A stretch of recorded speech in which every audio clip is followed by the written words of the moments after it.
days ago, so I would still have enough water left in my body to ask you questions. But on a certain level, I'm jealous of these people who have just seen the film for the first time, because they're left with this heartbreaking yet beautiful performance of yours and Sadie Sink and Hong Chow and Samantha Morton. And who was the young man? Ty Simpkins. Ty Simpkins. Just an extraordinary series of performances, but of course at the center of it is your character. I'm curious, you've done so many things in your career. You've done comedy, you've done drama, you've done stage, you've done film, you've done, obviously, we know you from adventure. This seems like it took everything that you know how to do. It did. To do this part. It did.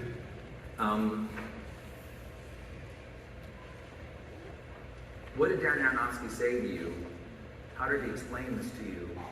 To let you know that this was the right thing for you to do, that this was the kind of part that would ask so much of you, this was the right part for you to do? I didn't have sight of the script before I met him, but the word on the street was Darren's making a movie. And he met me in his office, as he told me. It was about a man who has been living alone for some time. He has certain regrets. He has been harming himself by overeating, and he very much wants to reconnect with his daughter in the short amount of time that he has left, if he even can. And his is a short week. It's Monday to Friday, and the journey is to find out if he will. And he said that if we do this job right, by the end of it, we might not know if he's going to make it or not. And I liked that uncertainty in the whole idea of a journey of a man's redemption towards redemption. Audiences, all the audiences in the scene have had a reaction similar to this. And in Venice, you got a 6-minute standing ovation, I believe. Something like that.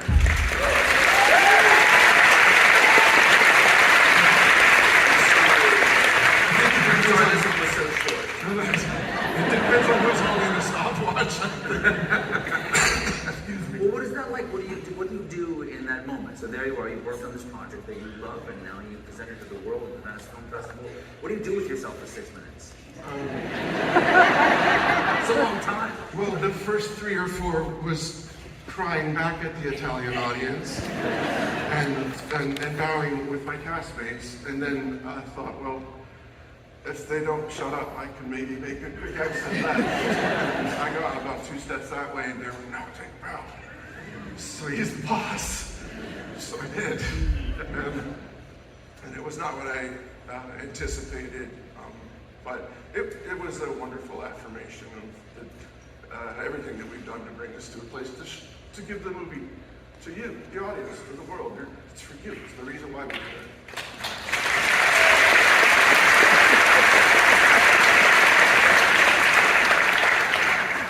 What was most challenging about playing this character for you?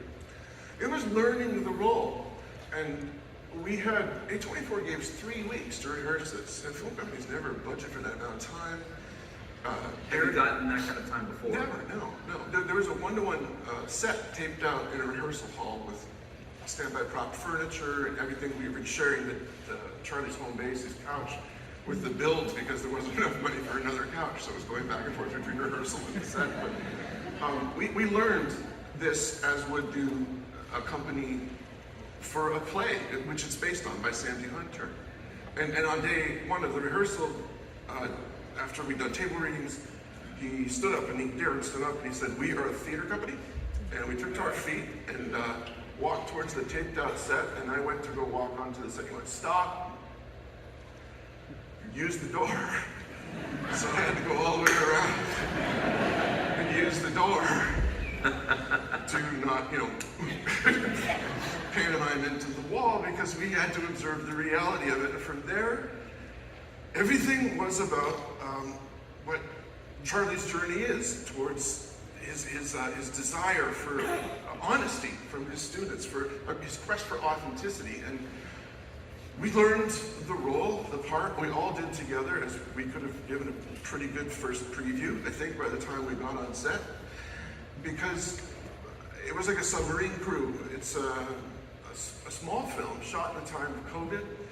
I'm so pleased, if I may interject, how we can come together and sit and see something like this together.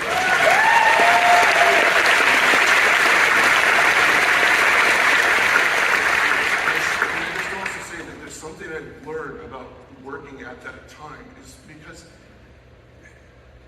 each day felt like it's the first and the last time we will ever get to do this again, ever. And we lived under such an existential threat that it wasn't too far from the truth.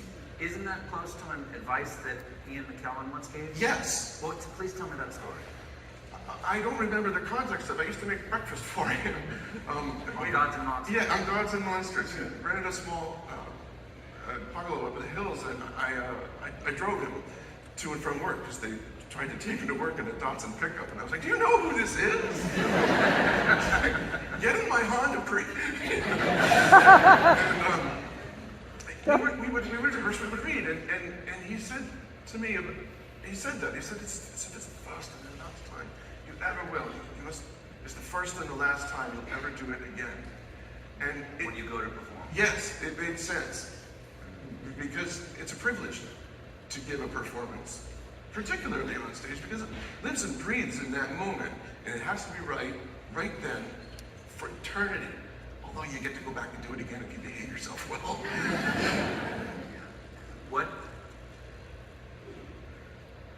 Charlie's such a fascinating character.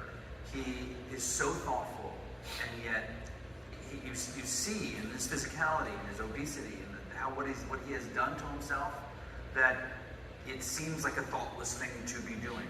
That not taking stock of what the ramifications of your action are here. And I'm curious, for you,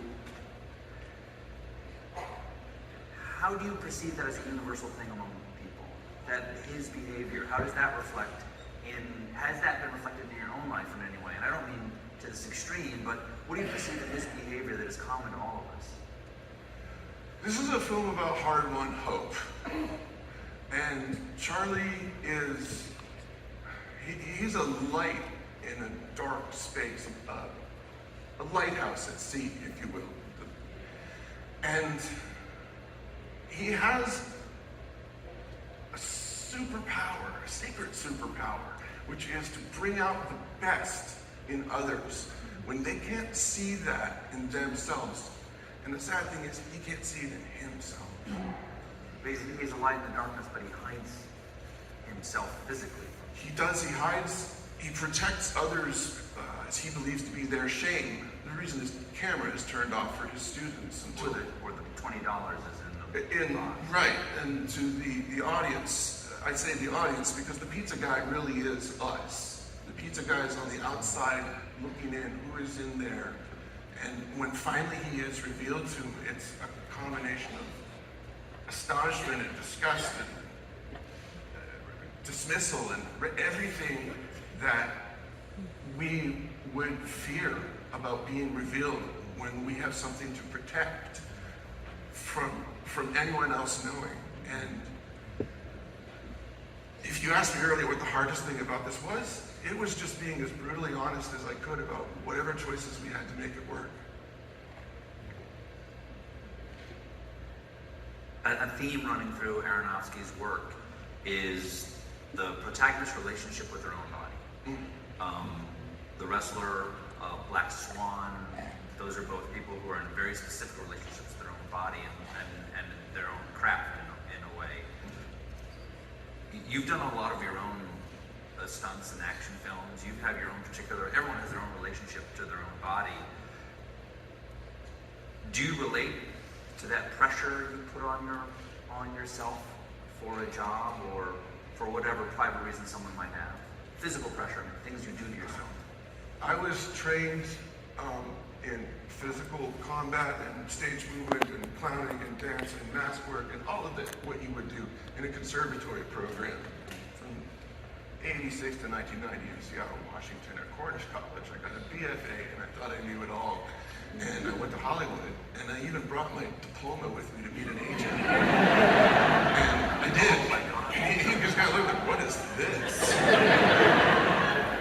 And I did, and I started working. I got lucky, and I had this feeling that I have to throw myself into parts, the role, physically, emotionally, everything. I had to give it everything I had. And it kept happening that I was playing characters who often fell down, went boom, and got back up. And Did you go to the doctor when that happened? I asked, because I know a lot of young actors sincere. who did. I know. I played hurt a lot. I did. That's what the doctor would say. You know, he had to treat me like an athlete. Yeah. So that meant treatments, etc. Steroids. It happened. Yeah. And it's all in the interest of getting back in the game. And I felt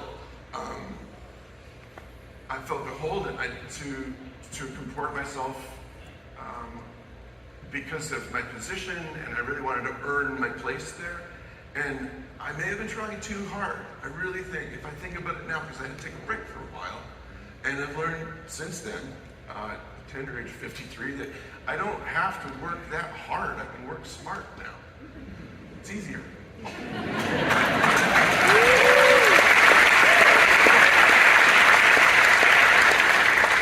What kind of relationships did you have with Darren about Charlie's relationship with his body? Or did you have those relationships? Oh, yes. We needed to learn more about who Charlie is as a corporal being. So we worked with the Obesity Action Coalition, an online organization that supports tens of thousands of people in advocacy of healthcare, support, etc. Wonderful place. And Dr. Rachel Goldman, clinical psychiatrist and specialist in eating disorders, introduced me to many people similarly on Zoom calls, of course, who gave their story, their testimonial about their journey. These were people who were either waiting for a bariatric procedure, had one, were thinking about it. These were people who were bedridden, non-ambulatory.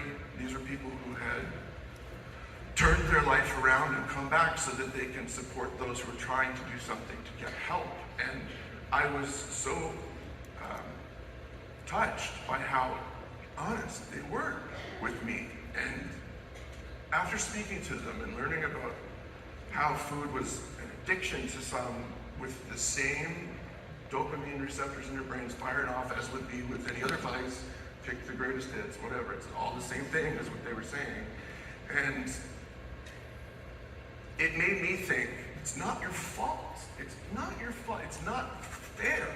It made me angry to think of the industry that creates processed foods that are so high in sugars, salts, chemicals, that they've been created in a laboratory somewhere by a scientist to target your taste buds to get the exact combination of flavors, etc. The bliss point. Yes, so that you can't have just one. You gotta have the whole box, or you gotta have all of them. 100 years ago to 150 years ago, if you wanted an apple pie, think about it. You needed a tree.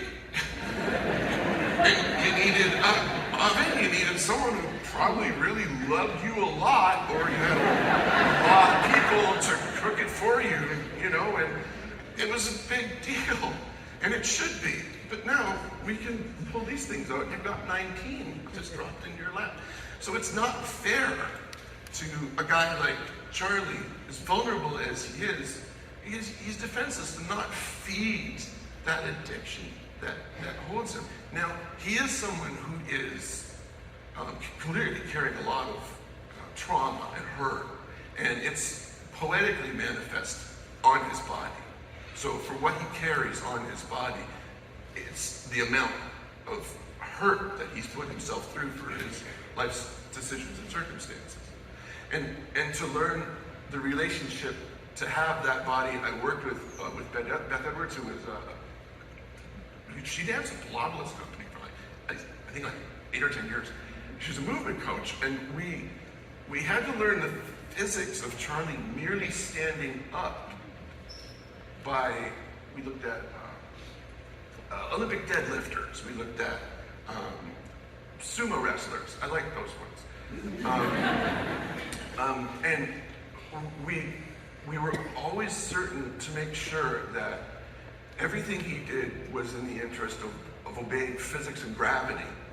So the apparatus that I wore was created by Adrian Moreau with that golden rule. Adrian's desire. Isn't it so good? It's an extraordinary prosthetic work. His goal was to make it so that you didn't notice the work. That's what he wanted. So, and within the first 5 minutes or so of going, oh my God, that's George of the Jungle. What,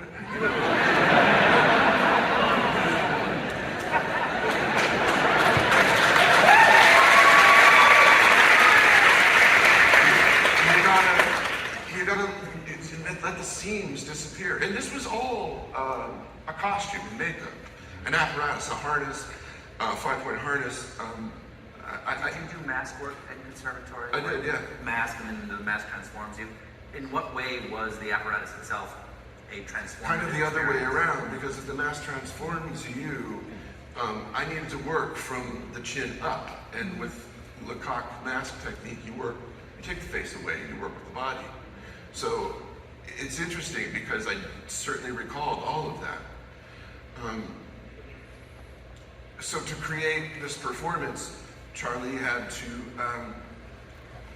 I needed help to stand up and get down and be wheeled practically from the 70 steps to the chair in the makeup studio to the set. And if I can just give a shout to my friend Ben, where are you? There he is. He's the guy who made me capable to physically get around. Thank you, Ben. He's a strong man. Yeah. Because these are the practicalities of playing the part. It went on as would do gloves that attached the shoulders depending on what we were shooting, the thighs, the legs. There was a makeup call very early in the morning. I always had my alarm at 3:30 or so, but Adrian always got there before me, so I won't take a victory lap for that one. But it meant that I needed to be hydrated, and there were pipes that came out of the back that were run through an ice cooling machine that was tucked away into a piece of furniture, and it was like being in like when I saw race car drivers at NASCAR and pit crew ticket, and yes, so basically it's a long-winded answer for it. It was a lot of work, but we had to stay in the scene because it's such intimate and subtle performance piece. It's a chamber piece, really. It's extraordinary how much you have on in it, how expressive it is, how it's absolutely you. I don't see any obstruction of your performance in the appliance itself. It worked. Glad to hear it. There are two pieces of literature that are thematically significant in the film. There's Moby Dick and Leaves of Grass. Did you revisit those words? I revisited Moby Dick, and I kind of felt like Ellie a little bit. This is boring chapters about whales. How about Leaves of Grass? Leaves of Grass, I did go back and read it, and I read it again when we were on set too. Charlie's apartment has a curated bookcase that was brought in by the, I think, set designers, and it was the greatest hits of what a literature teacher should have. And I'm sad that there was no garage sale when we were done, because I wanted like the whole top shelf. Well, Sadie Sink, of course, does a fantastic job as his daughter.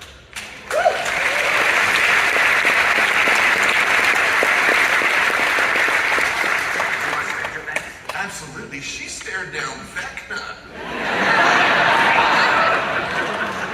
Well, but she's pretty young. Does she know? Did you see Vecna run? I saw that. I was running up that hill too. Did she know your work? Does she know? She did not. You were just some guy. Yeah, I was just Brendan, this guy that got NASCAR people putting stuff on me in between takes. She never got to talk to me. She said, she was wonderful. Her Ellie reminds me of a feral animal, a cat perhaps. Stay with me, who's on the outside, but they really want to come in. That's what they really want. And they're scared to come in. But you gently welcome them in and hope they don't claw your arm off. You have 3 boys, right? I do. No girl. No. So you briefly had a daughter. I want you to know that's not far off the mark. That happens at some point. Nailed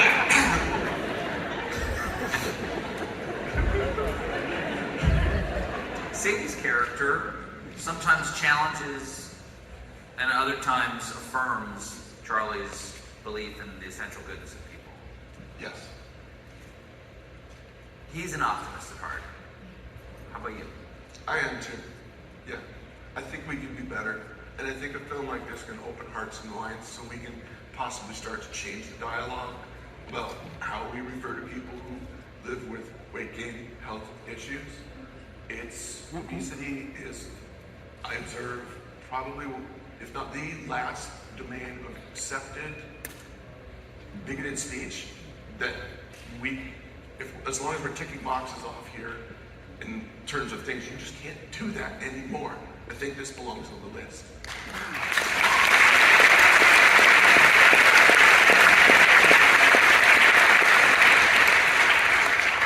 The Whale is also about second chances and redemption.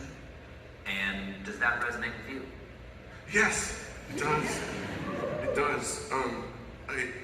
I mentioned earlier that I did take some time off in my professional life to attend to personal life and to get the hinges retuned and all that. And it was important for me to do that. But I also have a mortgage to pay, so I need to get back to work. You were working more than people give credit for the period of time that you were off. I've always been doing something. Yes. Yeah. Thank you. You can't get rid of me that easy. But right now, people are so happy to see you in this movie. There's so much goodwill. People talk of the Renaissance.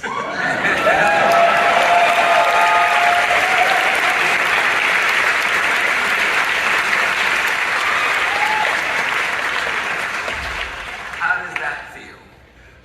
I kind of look at the ceiling for paintings or something whenever I hear that. Look, I'll take a rebirth, a renewal, a new day, a new way of thinking. Renaissance artists were masters at their craft, and so many people came to them and brought them the tools that they created, with which they created their art. And I felt like I was in presence of a masterful filmmaker in Darren Aronofsky. And everyone who came and brought what they did really well came together at a very tenuous time for us. And it was done with great passion. And in watching this tonight, I mostly try to watch as much of the scenery and my castmates as possible, because I realize how carefully it is written. Yes, it is lit. It is set dressed. How much the wardrobe speaks a history of everyone in its simplicity, and it's a story that's told behind closed doors in anywhere, Idaho, USA, and it happens every day, all the time. We don't know what goes on behind those doors and the complicated relationships within, until Darren opens this door and lets us take a heartfelt, open-eyed look. I felt like I learned something as a result of all of this. What did you learn from the time that you took away from, let's call it the spotlight, even though you're still working? This is the first thing you've only done in 10 years. What did you learn about yourself as an artist, as an actor? Like I said earlier, I don't need to work that hard. I'd rather work smart. I knew that I wanted to be a part of things that I care about. That doesn't mean you always can. But it's an aspiration. It's a touchstone. It's something to reach for. So in meeting Darren, it was not lost on me that this was an opportunity clearly to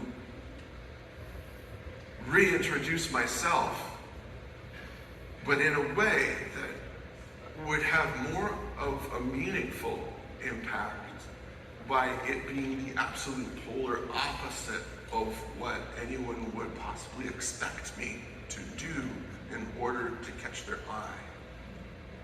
The next director you're working with is Martin Scorsese.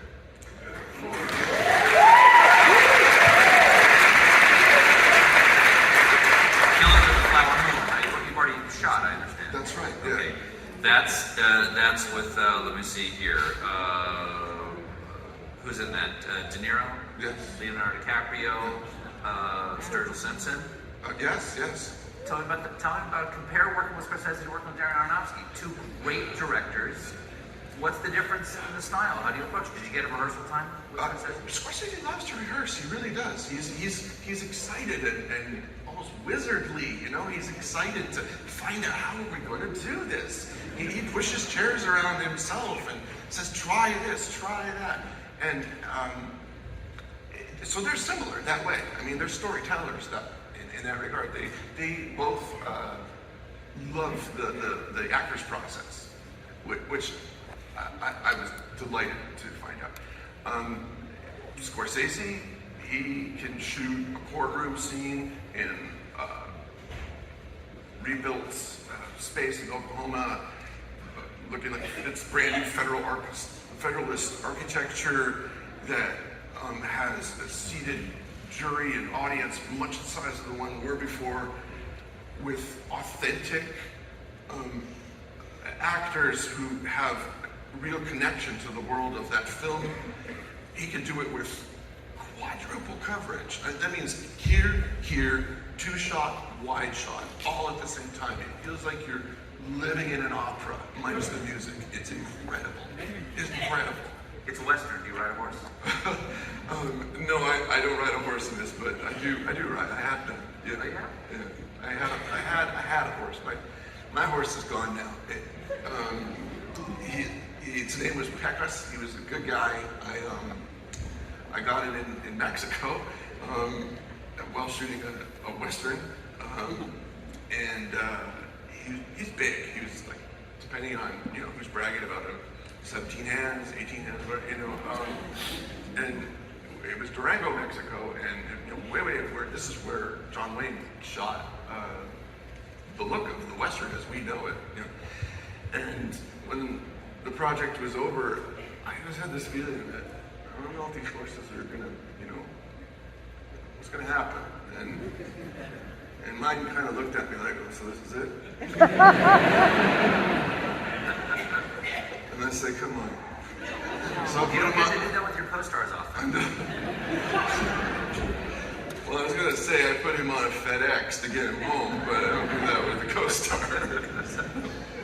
I gave him to my son, and it was helpful. He's a kid with special needs, so even if he didn't want to ride one day, then you just give him a bucket of brush, and he's happy, and the horse is happy, win-win. Yeah. You accepted the tribute award in Toronto. You at the International Film Festival there, you said that the last time you won something on your own was in the 4th grade for your Pee Wee Bowling League. Take us back to that victory. Talk to us about those final frames. Did you think you had it? Well, there was a banquet, and all of the teams were there, and I lived in Holland at the time. My family's work was with Tourism Canada, so we traveled a lot. My dad was posted up in the Netherlands, and so I guess they stuck me in the bowling league for something to do, and so they had a banquet, and did I mention I'm a crappy bowler? Really? Are these full balls, duck pins? Seriously, they had no rails or anything in those days. I was just gutter ball king all the way. And they gave everybody prizes and stuff like that, and then they said, and for Brendan Fraser, and it was this janky little thing with a cup on it, and it had the name engraved on it. It said Brian Fuscher. Hey, I'll take it. Brian, suck it. Wherever you are.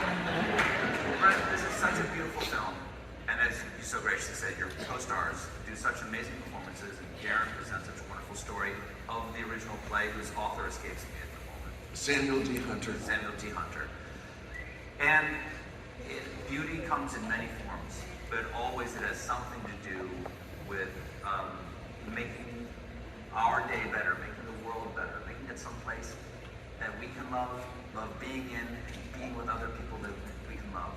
And your performance of Charlie showed us a form of beauty that I hadn't seen before, and it had to do with the love that Charlie had for the people around him, and his willingness and your willingness as Charlie to show us something beautiful inside